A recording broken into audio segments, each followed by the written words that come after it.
Hello, Luke Bouchard here. This is today's Forgiveness Declaration card draw and reduction reading.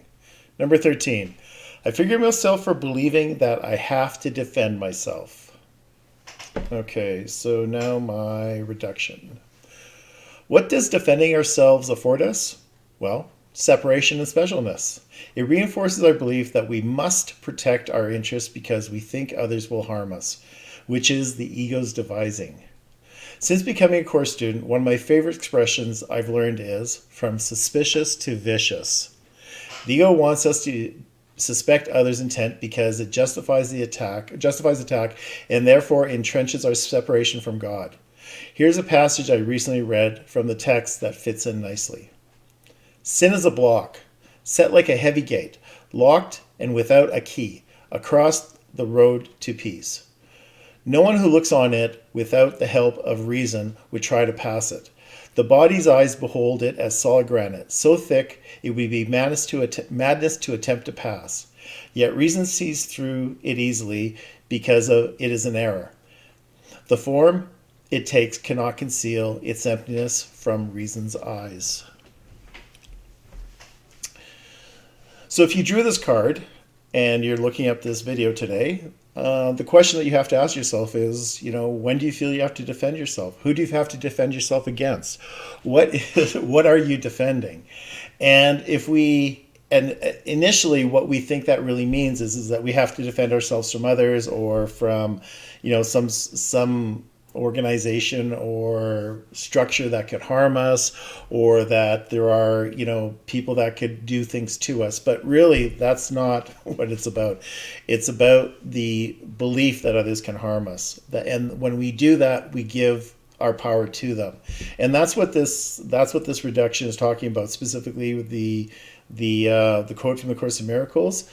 And it says that reason would, let me find it here. No one looks on it without the help of reason to try and pass it. Yet reason sees through it easily because it's an error. Well, what is reason? Well, reason is the fact that we're not separated from God, even though we think we are. Reason is the fact that basically we are resourced and we are taken care of by God. Reason tells us that what we see in somebody else is an error, not a sin. Because when people engage in sins, from our opinion, then they have to be punished. And there is no punishment in heaven. There's correction, there's errors, but we have never sinned. And that is why we think we need to actually protect ourselves and defend ourselves, is because we expect that others will sin against us and do us some harm.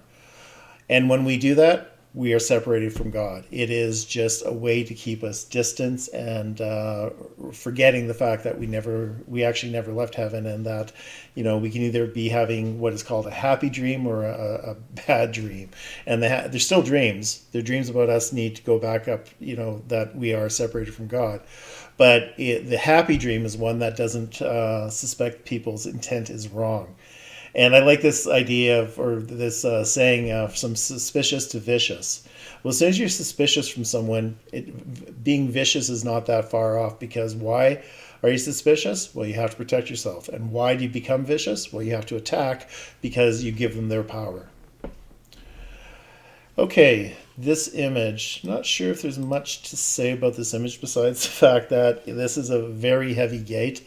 This is one that if it was fully locked and you hit it, it would, the gate would probably win. I'm not sure what it would take to go through that, but it's just an example of what a good image is for the need to have to forgive yourself. I'm Luke Bouchard. Thanks so much for watching this video. And if you feel you have to defend yourself against other people, I really recommend that you stop and connect with the Holy Spirit and put that on the altar and ask to see it differently. God bless.